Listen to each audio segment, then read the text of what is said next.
Hey, Travis, so what is strategic engagement?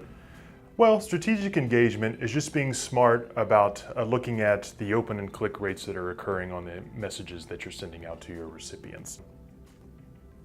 In today's landscape, maintaining a high and consistent engagement rate relative to the volume that you're sending out is pretty much going to be the largest single determinant on whether you make it into the inbox or the spam folder.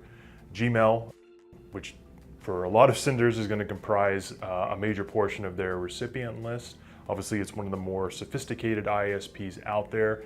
They've pretty much come out and said, the biggest factor we're looking at is whether or not our users are actually engaging with your email at all. So if you're not looking at that and you're not making some smart choices based on that information, again, you're going to find yourself going into the spam folder more versus the inbox. So as it applies to strategic engagement, there are two kind of concepts I wanted to discuss. Again, to maintain a high and consistent engagement rate relative to the volume that you're sending out. The first one is going to be what's termed a sunset policy.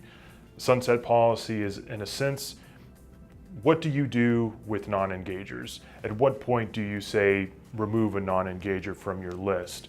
Do you perhaps move them to a final win-back campaign?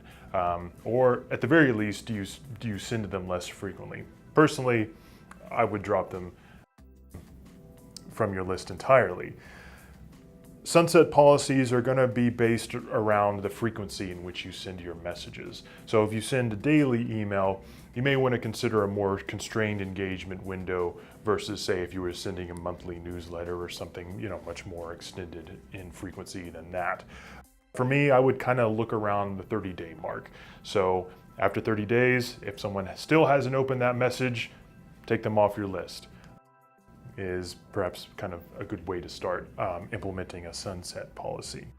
So a sunset policy definitely covers what do we do with non-engagers, but how do we leverage high engagers? How do we kind of bank on the fact that these individuals are definitely interested in your brand, and are engaging at a high rate with your brand? This is something that I would term signal boosting. On a very basic concept, sending more email to those that are already engaging with your email. For instance, a number of front-end marketing platforms that do integrate with Mailgun usually have a feature, something termed like a triggered event. So something occurs, a reaction occurs. So again, here in this kind of application, someone's opening your email, maybe a couple hours later you're sending out a follow-up email. Because we basically know if they're engaging with that email, we know that we're getting into their inbox already. So let's leverage that. Let's signal boost, increase that engagement rate by sending up a follow-up email shortly thereafter. Both of these two concepts kind of play into list segmentation. Again, if we're being strategic about our engagement, let's be strategic about our recipient lists. So let's look at ways, categories to break down our recipient list that we can perhaps make a more informed decision on who we should send more email to, who perhaps we should send to less. List segmentation can be broken down into any number of different categories that kind of fit your business needs, but for example, one would be list acquisition sources. So maybe a higher quality, higher tier, most probability of higher engagement are going to be organically grown recipient data. So people who have, gone to your website, signed up, directly there, or they have some other business relationship with you as well. Say they purchased something from your website. These are going to be the kind of higher tier, the most likely to engage with your email at a higher rate. And then you might have your lower tier, co-registration, or you had kind of a sign-up form, at a trade show you went to. I won't even mention, something like list buying or list renting, because you should not be doing that at all. It's not going to help you out and kind of throws all these concepts out as well, and you're going to go to the spam folder.